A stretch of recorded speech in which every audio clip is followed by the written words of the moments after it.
Well, thank you very much, everybody, for coming. My name is Marcelo Lima. This is a Cambridge Conservation Forum presentation, along with, I'm chair of the Connectivity Conservation Work Group at the CCF. I'm also Brazil lead and focal point for IUCN's WCPA Connectivity Conservation Specialist. This webinar that we're about to start on a very, very interesting work done by Syngenta and the World Business Council on Sustainable Development, which is called a Landscape Connectivity, a Call for Action. It really caught our eye in the connectivity community, because I think this is possibly one of the first time that businesses have actually shown more interest on the question of connecting landscapes, hopefully thinking about connecting seascapes also in the near future. This webinar has been made available, possible, thanks to UNEP-WCMC letting us use the GoToWebinar software. So our idea is that I'm going to present the lead author of the work, Romano De Vivo, who is in Switzerland, the Syngenta headquarters, and he will be presenting for about 10-15 minutes, although he's Italian, so it might be 20-30 minutes, I don't know. And then we can have a question and answer session with the public here, and also for those connected remotely. So, Romano, I'm going to make you presenter, and then we can start. Perfect. Thanks.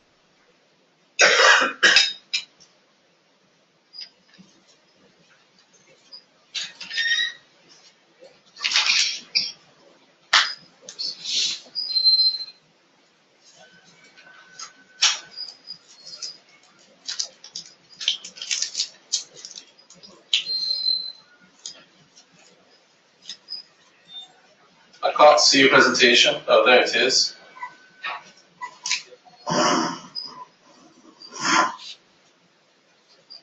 I'll now mute so you can be the center of attention. Yes.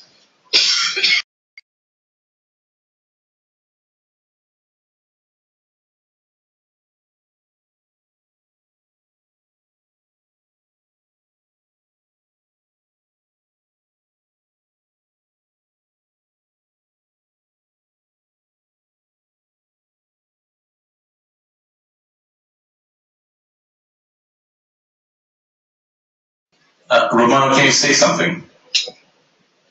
Sure. I was trying to put a presentation in presentation mode. Okay, it's not too loud. If you could try to increase your volume. Okay.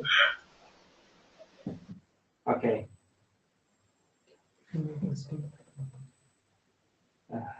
Cannot. I don't know why. Display setting. So perhaps it's okay. Perfect. Can you hear me now better?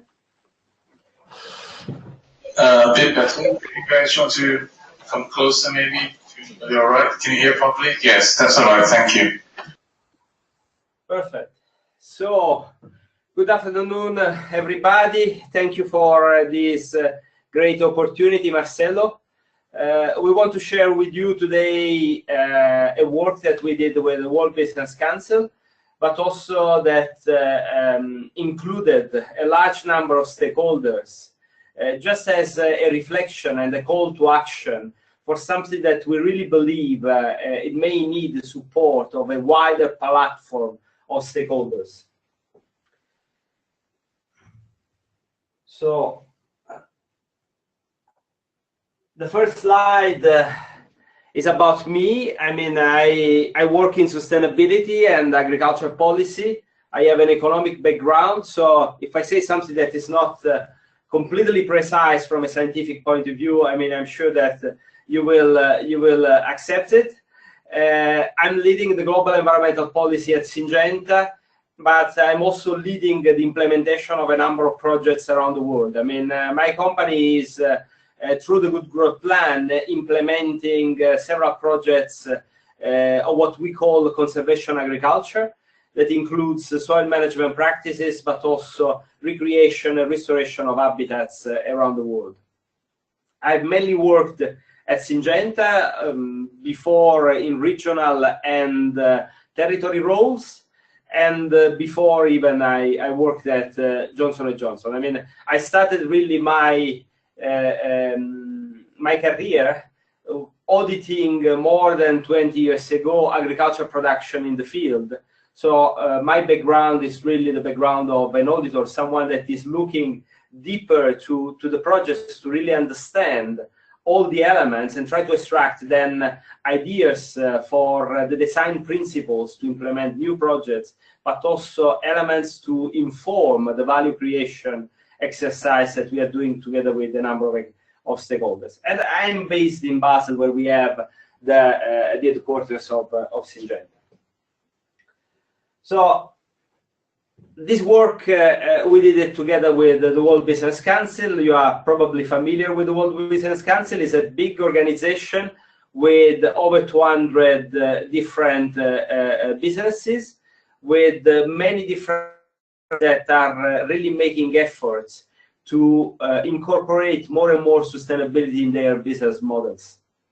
And inside the World Business Council, last year we had this ecosystem and landscape management cluster. And with the help of PwC UK, we have created the initiative that then was producing the report, Landscape Connectivity, a Call to Action. For the future, this initiative will be part of a wider initiative inside the World Business Council, that is the Climate Smart Agriculture Project. And then finally, the company that I represent, you can see that there are a few figures on the screen. It's a big company. A large part of our employees are working in research.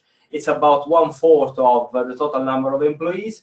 We are working almost everywhere, and we have really a wide portfolio. So we work on several different crops with one of the biggest chemical companies in the world, and with a number of innovative initiatives that are ranging from producing beneficial insects to creating new opportunity for natural habitats, to changing the approach to agriculture through training, particularly on soil management practice.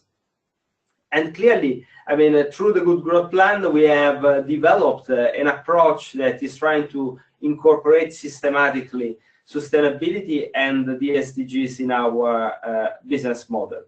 A business model that is relevant to say that was linked a few years ago to many big or medium farms, but is now for more than 50% linked to developing countries and smallholders. So we also are changing a lot, and we see in smallholders and developing countries the opportunity also to contribute even better to what society is expecting from agriculture. Now, the starting point in our journey on landscape connectivity was the loss of biodiversity. So is there a way we can help halt the loss of biodiversity? This was the question.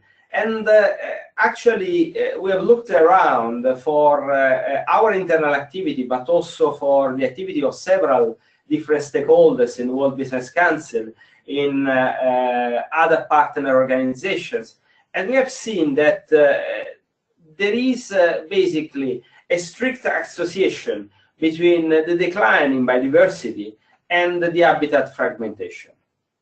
And we have thought, okay, perhaps by improving the quality of the habitat alongside agriculture, that is our core business, we can contribute to this. Perhaps we can create rich habitats for pollinators or for beneficial insects, in some cases corridors to help a number of different species to migrate in the landscape. And step by step we have realized that many of these ecological infrastructures that we were in a position to create or stimulate on the field were having multifunctional benefits. So they were really helpful to help avoid to lose nutrients from the field, but also to protect water bodies, to enhance biodiversity in a wider sense. In some cases, particularly for some regions that are not just agricultural regions, but also touristic regions, they were also offering some unique pathways for tourism, for other people, normal people, to access agriculture without disturbing production. And so we have started working on this concept, having in mind that all this was contributing to a big change, potentially, in the way we look at biodiversity and the way we protect, potentially, biodiversity. So we said, okay, perhaps we are in a position to, if not to remediate completely to the habitat fragmentation, to do something to stop, to prevent this sort of trend. And we said, okay, perhaps, I mean, we are in a position to make sure that we can really help protect some marginal areas. And why marginal areas? Because clearly we saw from the global statistics that marginal area in agriculture is about 5%. And again, probably my financial background was suggesting me that there was a better way to use that 5% for a range of environmental, economic, and societal benefits. And so we started working around this concept. And we saw that concept was working. It was not only working for agriculture, because we had a number of neighbors that were companies that were also working with us at the World Business Council that said, okay, but wait a minute, we also have marginal land on our industrial facilities. Can we make sure that we are bringing all together in the landscape? And so at a certain point, it was clear that the big issue was not the opportunity, but how to really make the opportunity more real and crisp. And so we realized that actually it was important to fully exploit the potential of connectivity in the landscape in a more systematic way. So we started looking at the policy framework, and we recognized immediately that since the time of the Rio Convention, there was a clear indication that both protected areas with high value biodiversity and landscape connectivity were objectives that were going well together. But we also realized that then in the implementation plans of many governments, or many institutions, I mean, the connectivity element that was probably a little bit tricky to implement was lost in translation. So, and we said, okay, is there the possibility to really have a push from both institutions and the business for something that is not dealing even anymore at policy level, because the overall policy framework is quite well structured and robust, but is dealing really with the concrete implementation. And for a concrete implementation, what was really needed was to try also to bring together a number of different stakeholders that were in a position to extract advantages from this implementation. This is why we came actually with this call to action. So we came with an idea that we can favor the use of marginal land in rural and industrial areas. we can probably stimulate a number of stakeholders to look at a number of different opportunities of spatial planning. So in order to also understand how to better connect the different resources and the different areas with high value of biodiversity through these marginal areas. And we thought also that in a way, what we were doing actually was dealing with a number of different objectives in the SDGs, even the one that are dealing with the smart cities. So we said, okay, what if these green infrastructures that we are creating, at a certain point they leave agriculture, they leave the rural areas to reach the towns and to make sure that the continuity it's even better and stronger, and we can contribute to a better green infrastructure also in towns. And immediately we realized that what we had in mind was not just something that the business was in a position to drive. So it's true, I said before, that the policy is quite well structured and robust, but still we may need more hard law to make sure that there is a clear indication from the governments, from the institutions, or what is the preferred direction that these sort of initiatives should go.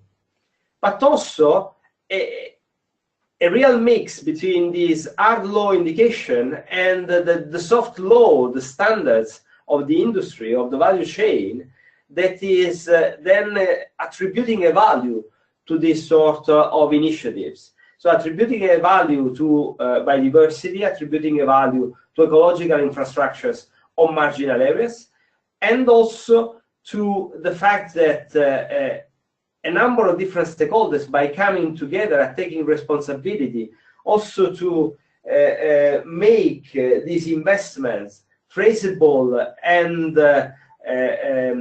responding to unitary KPIs alongside the value chain.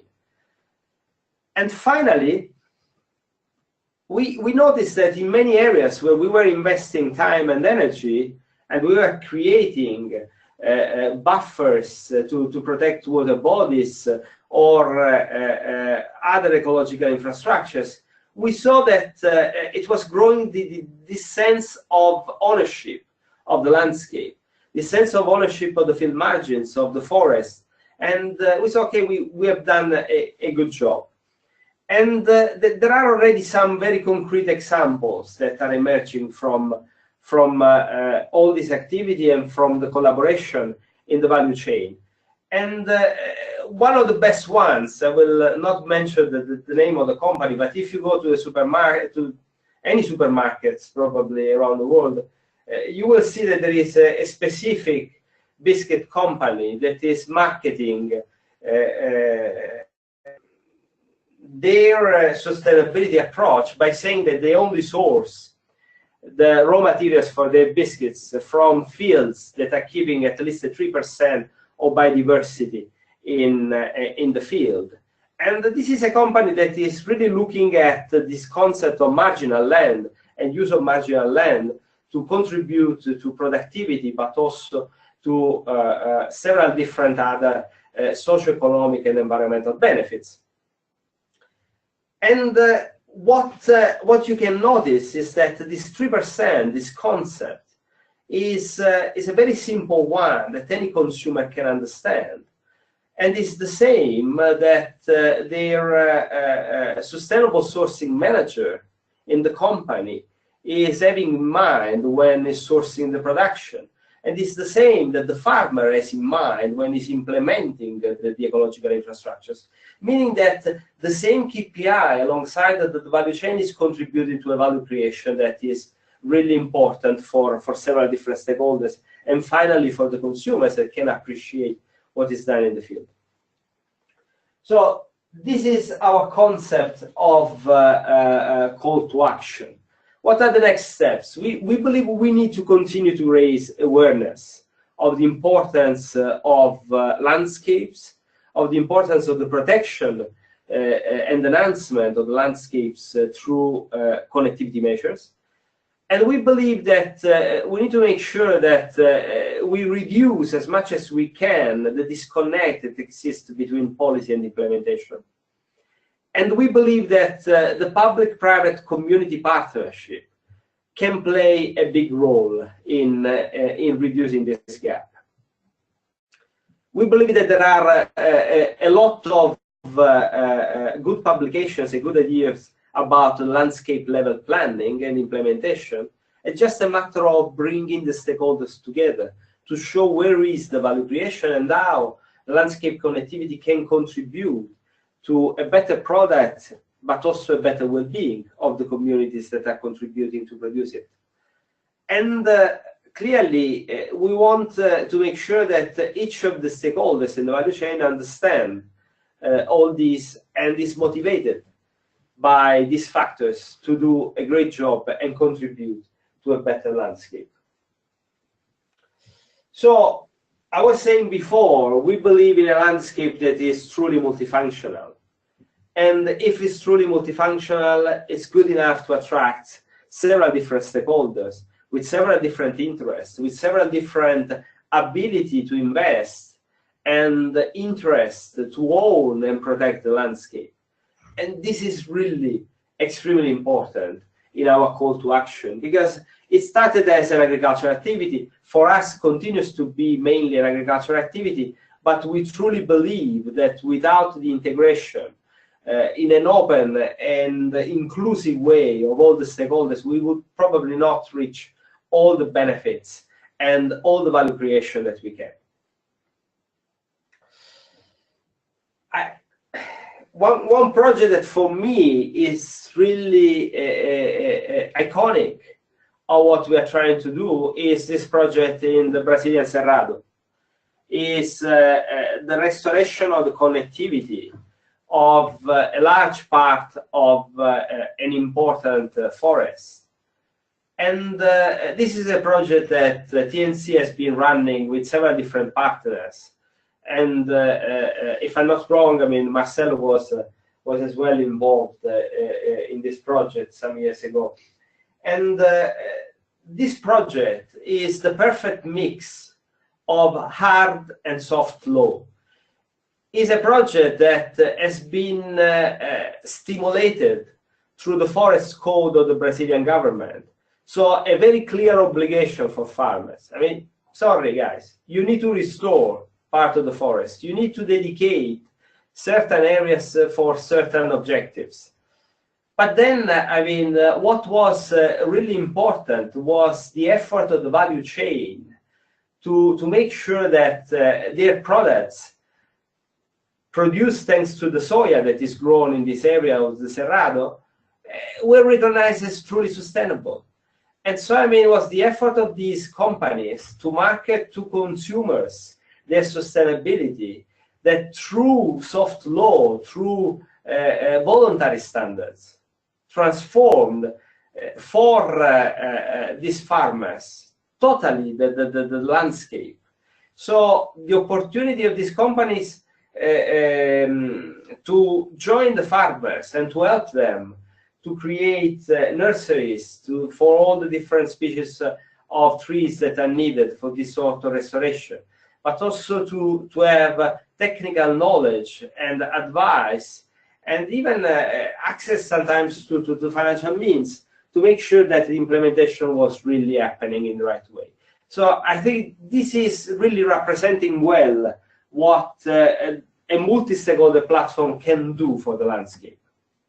And finally, just as an homage to Marcelo and his fantastic idea to host this discussion today, this is another part of the same Cerrado where you can see how delicate and fragile is the equilibrium, but how rich can be also this area next to this water body in this tiny but really important connectivity element of the forest. Thank you very much for your patience.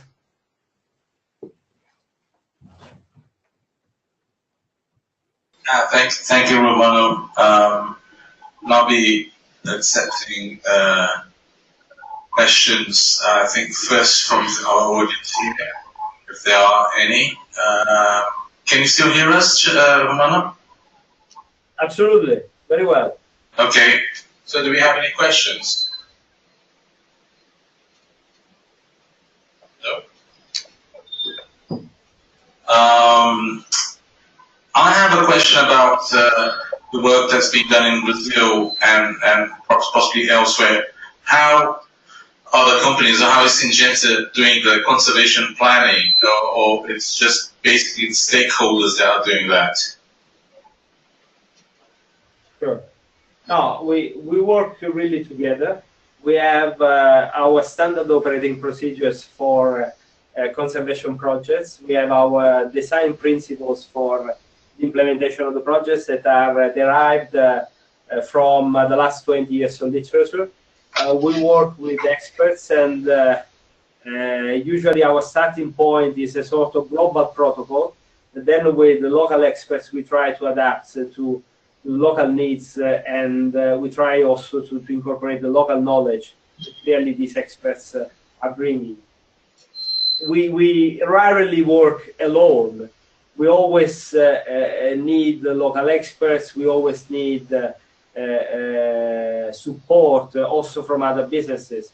We have realized that quite often it's important to bring with us some value chain companies that may motivate farmers in implementing the conservation activity, because in this way they are getting a better market access.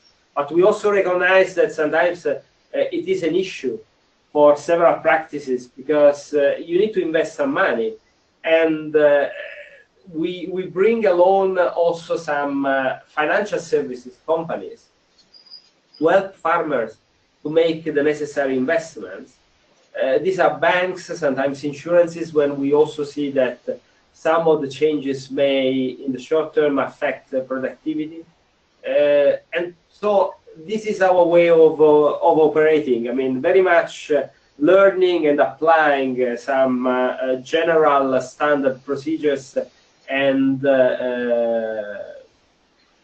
let's say protocols that are coming from literature, but also very much relying on the local support of several different stakeholders. In Cerrado is not different, because clearly TNC was the catalyzer of several different actions there, but together with us there were other companies in the value chain, there were important traders involved, and this was already giving the feeling as well to the farmers that their production was considered sustainable, so was given a different value also on the market. And clearly also the local authorities, because in the case of Cerrado, we had also to respect very clear rules and expectations of the authorities. So, I mean, this combination of stakeholders is very much linked to local projects, but it's always essential. Okay, thank you. If you want, those who are linked in remotely and would like to make a question, please do raise your hand or write a message directly on the dashboard. Nakul Shetri has a question. He asked, how can we make this concept more appealing if the connectivity is to be made among two or three countries? Really, I mean, we are entering in a field that is not exactly mine. I mean, because if we need to create a connectivity that includes areas that belong to different countries, clearly probably the best would be to rely on an international treaty that is creating all the conditions for the best possible implementation. Although what I've seen recently in Africa with these parks alongside the borders of several countries, in some cases the private initiative can really create conditions that are not at all different from what you would get through an international treaty. So it is possible, but clearly it may be a little bit tricky if at certain point you need to respond to different types of hard law. So you can have the same standards applied in terms of soft law, but you may have very different requirements that may jeopardize perhaps some of the efforts. But it's really a very good question. I think more and more many countries will be confronted with these sort of elements, because if we assume that the majority of gains are really happening at landscape level more than a local farm level, clearly such a question is opening up the widest possible landscape that is clearly across different nations, across different countries.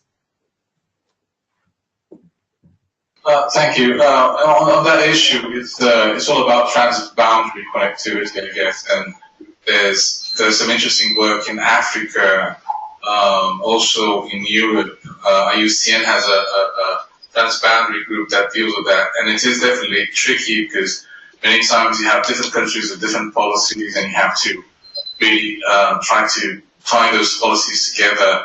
So it's also about cooperation between countries. For example, in Brazil, where Brazil has a quite advanced environmental law compared to other countries, compared to its neighbors. So how can you do that kind of cooperation in the country, in the continent, and South-South cooperation, that kind of thing?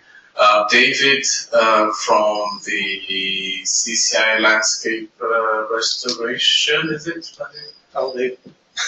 Right. Can you speak loudly so they can hear you? Okay, thank you.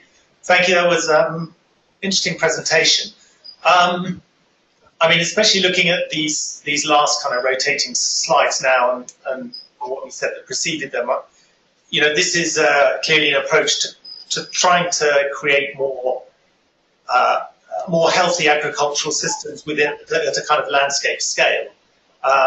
But some of those pictures that you presented, it really showed, you know, a kind of ribbon of habitat in what essentially is a biodiversity desert. I think most of us would agree.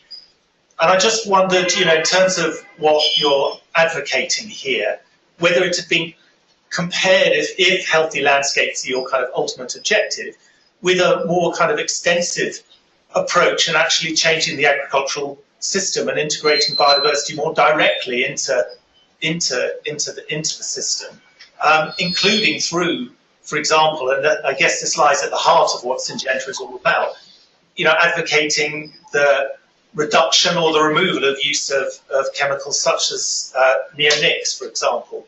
I mean, several of your slides then talking about value specifically talk about the value of these ribbons of connectivity for pollinators. And there seems to be a kind of broader set of issues here. It would be interesting to hear about those.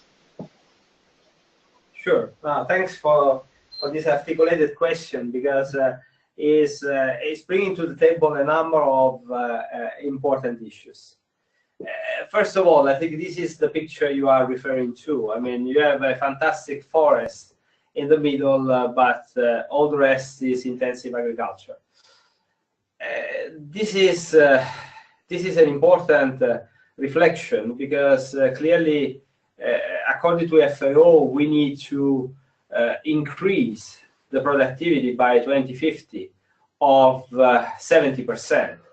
So we need to understand that clearly not everything can be really devoted to biodiversity or natural habitat, and this is why we are advocating for a more rational and sensible choice, because we really need to understand what we want to dedicate to agriculture and what not, and what are the areas that in terms of connectivity are absolutely essential to keep the equilibrium that we need. So in this I can only join your very important reflection that I mean, we cannot wait too long, because clearly otherwise, I mean, choices will be made that will probably jeopardize the quality and the functionality of the environment we are living in. And this, I can tell you, is detrimental for everybody, for any sort of company, because we all depend on biodiversity. So also, I mean, you know, we are talking about our business. Clearly, because we know agriculture, because we work in agriculture, I think we are also well positioned to make reflections on the damage also that agriculture is making, and the sort of land degradation that is also coming from agriculture. We don't want to hide. We want to be partners of the ones that are really willing to work together to solve these issues. We have not got any gold solution. We believe that we can give up some technical solutions, some products, if these are not really responding to what we want.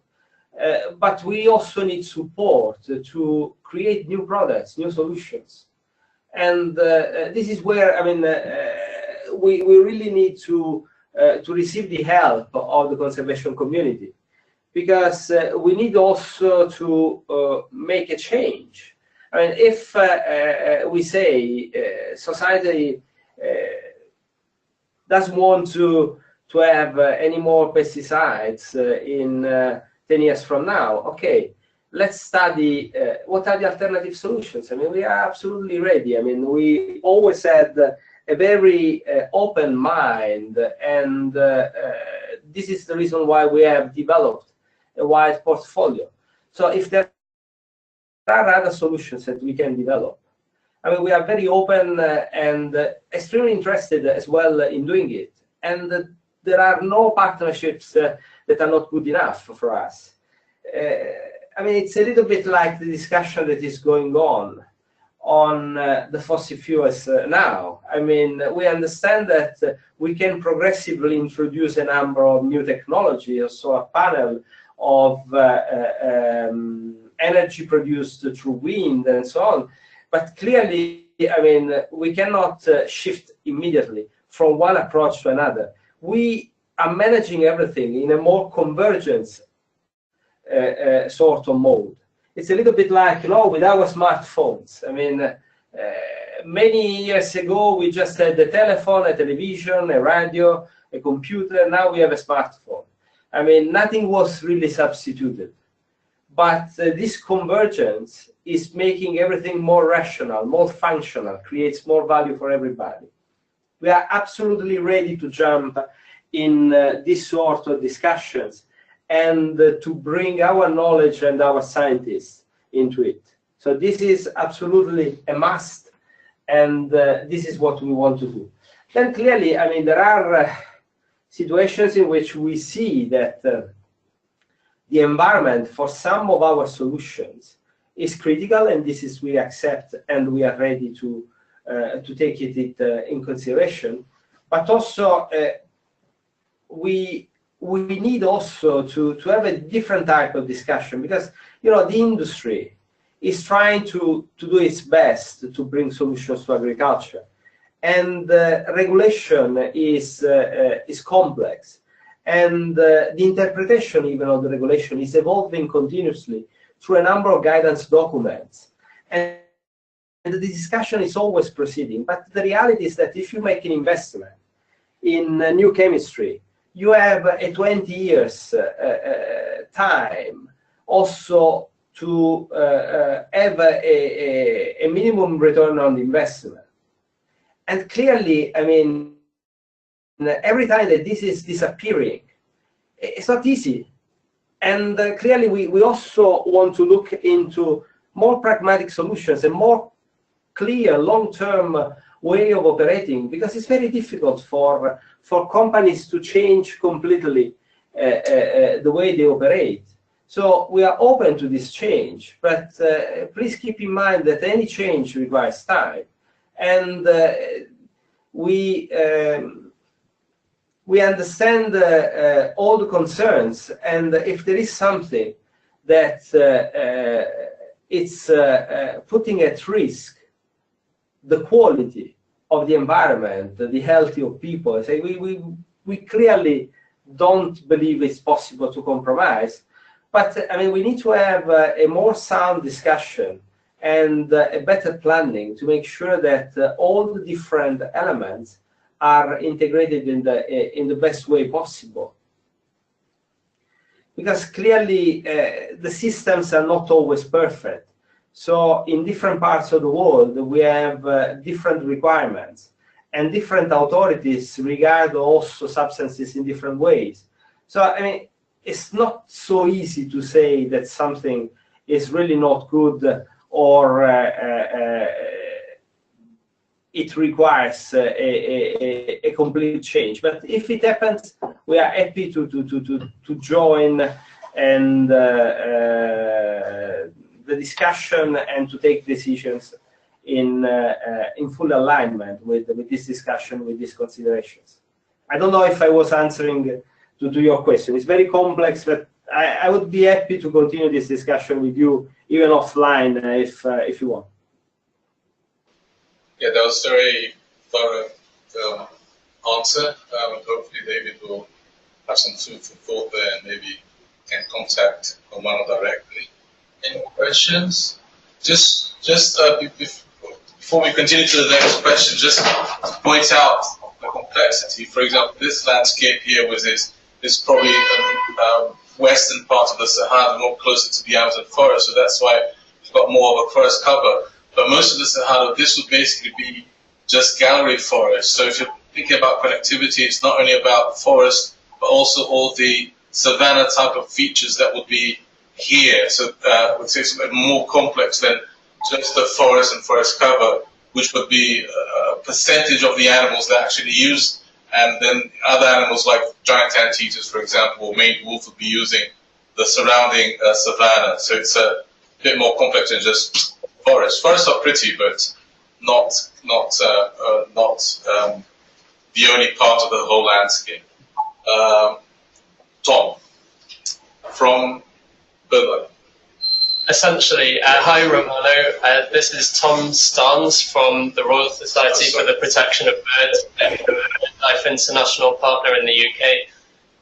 My background is in mapping and geographic information systems. So I'm just wondering about when you approach this this might be a bit outside your area of expertise, but I'm sure you'd agree that any approach to landscape scale conservation requires some good maps, particularly for stakeholder engagement. I was just wondering what sort of maps you might be using at the moment, whether it be static maps like a paper map, PDF, or online web maps, or more complex modeling and geographic information systems. Do you know anything about that? Very little, as you say, in details, but in general, I mean, we are using a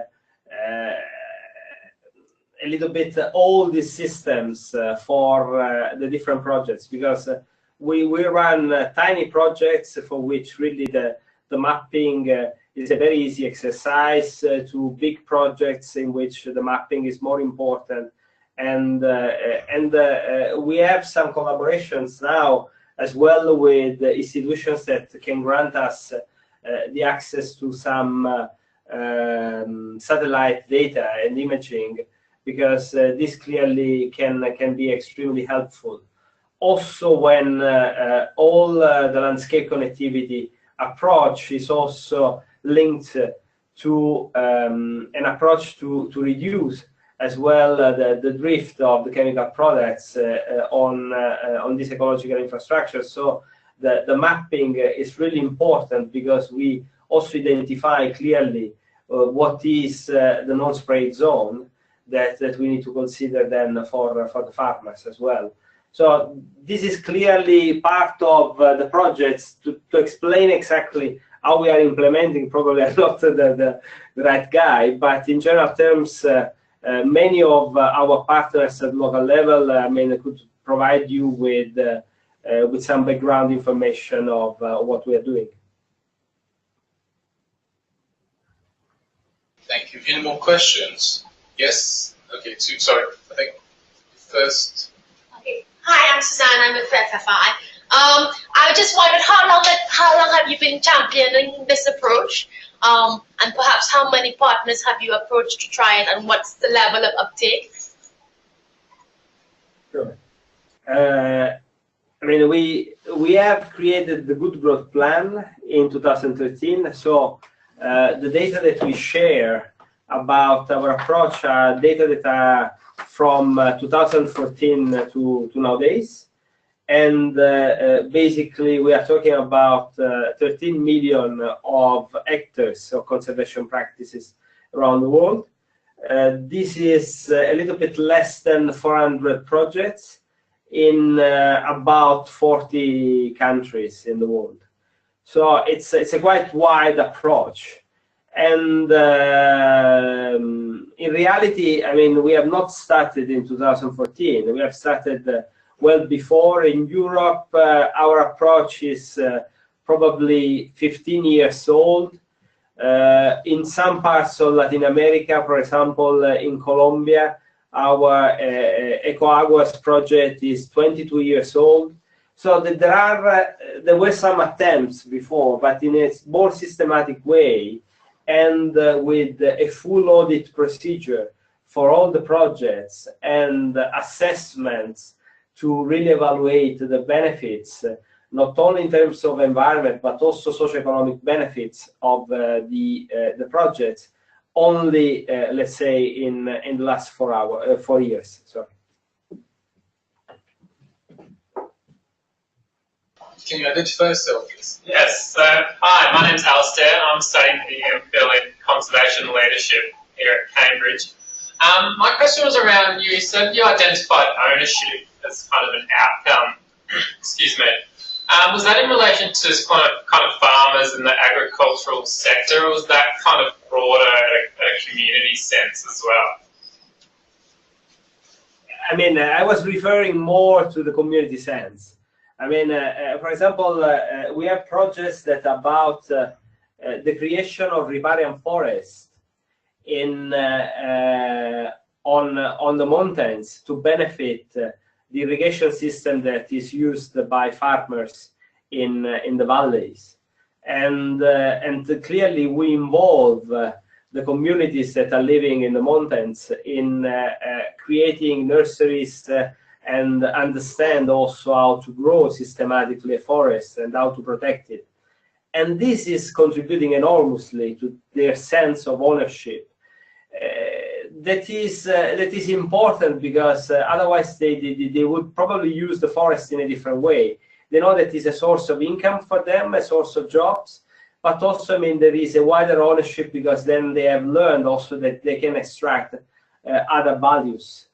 And so they are now the most important stewards of the technological infrastructure. So I believe that the multi-stakeholder platforms and the wider initiative on landscape connectivity can have the same effect a little bit everywhere. So if we can, despite the specific, let's say, legal rights on land, I mean, if we can give to the local community the ownership of the landscape, perhaps this could help change many different things and support, let's say, at least from a value creation point of view, the implementation of this sort of projects. Because many companies, many stakeholders, even individual people, I believe would be very much about implementing this sort of solutions if they feel recognized by the communities. I mean, it's a very simple recognition element that is true for companies, but also for individuals. Great, thank you. Humphrey Creek from Natural England and chair of CCF has a question. Humphrey, you there? Hello, hi. Yes, can you hear me? Very well. Yes.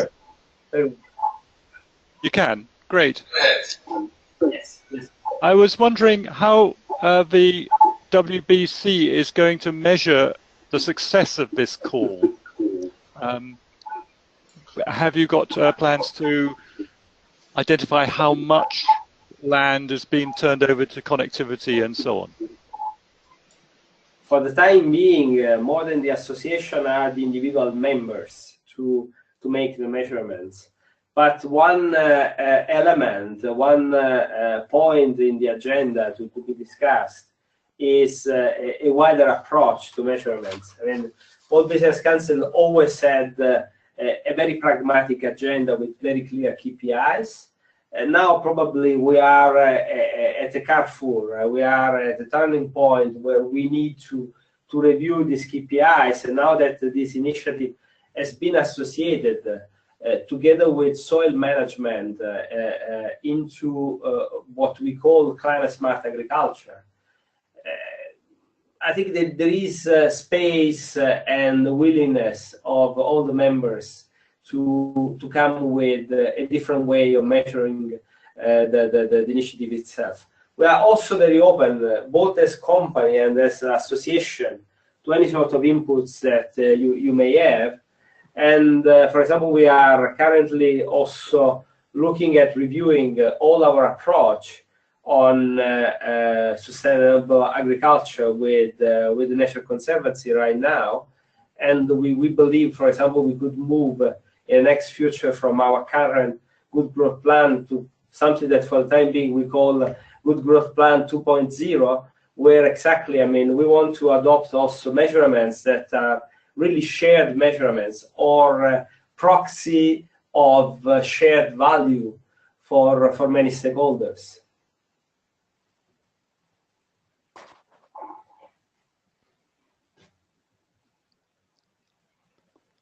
Thank you. Can I ask another question?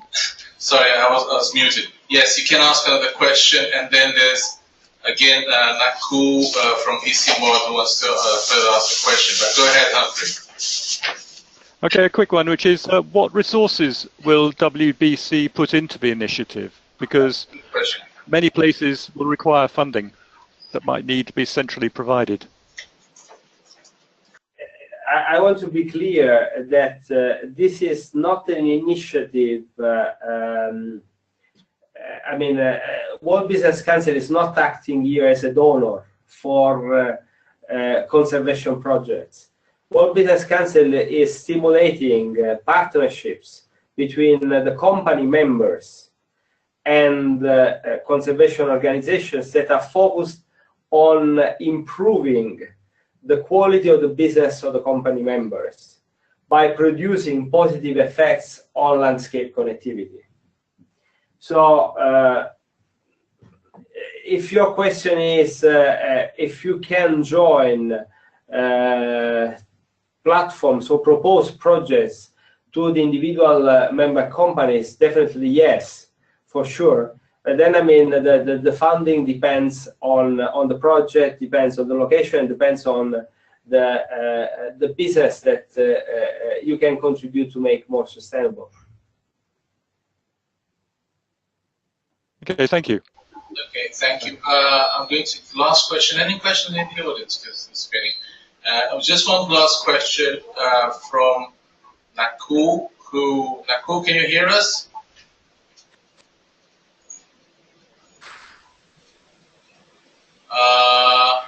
Maybe not, but he asks basically, in the context of climate change and increasing fragmented habitat due to ever-growing demand for agricultural land, how the concept could help species for adaptation, especially in the mountain areas. If you don't know that, ICMOD or ECMOD is really into mountain ranges and connectivity. Can you answer that, Romano? I can try. What I see in my experience is that in some parts of the world, and particularly for some crops, I mean, we already seen some years a migration of these crops at a high level on the mountains, and clearly this is one of the most dangerous things. But it's really difficult to control. Dangerous because clearly this sort of ecosystems are extremely fragile and unique. And once you move up, clearly you are removing important layers of ecosystems that tend to be also typically quite different depending on the altitude. So the potential damage is huge. Now, can we make sure that at least some corridors are kept for the important species? I mean, it would be nice. I mean, to my knowledge, it's not happening because there is little control on what is happening. Because so far, I think the community just realized that, let's say, climate change is happening. I mean, now, I mean, not everywhere, really, the community in a wider sense of stakeholders is really active. If I look, for example, to coffee in many countries, I mean, honestly, I don't see that there is any control on this movement and any support, because in many cases also the land that has been abandoned at a lower quote has not been used as well. So we create a huge degradation without a proper intervention. I think this is another case where we need to have some clear points from governments, from international institutions, not a lot, but very important about what are the rules for this movement. But then we need the soft law, the standards. For example, the coffee industry standards that should say something about the fact that this sort of movement is not regarded really positively. But then, I mean, we need initiatives to report really about the sustainability, about the land use change and so on. And again, I mean, many of these practices are making inroads in the everyday activities of many different farms around the world. But probably there is still little visibility and little understanding of what are the standards and how they work. I mean, we need a better initiative probably for many different crops and many different value chain to create real codes inspired to clear values and with clear KPIs, so that everybody can appreciate what is happening in a very clear way. Unfortunately, this is just a very personal experience as Romano, not as a Syngenta employee. I mean, when I go to the supermarket, unfortunately, I see that many products are advertising very realistic promises about what they do from a sustainability perspective. And this sort of unrealistic promises, unfortunately, are the most damaging thing that can happen in this sector. So again, I mean, there is space, there is time still to get all together in a more cohesive way, to try to give more rules for what we want the sustainable development to be. Okay, well, thank you very much, Romano. I'm quite sure that everybody else wants to talk to him or chat to him. You'll be available. Thank you very much for everyone who came here still in the seminar room. Thank you very much for everybody. Can you see me? Oh, there you are. For everybody listening remotely. And thank you very much, Romano, for this fantastic presentation. Cheers. Bye.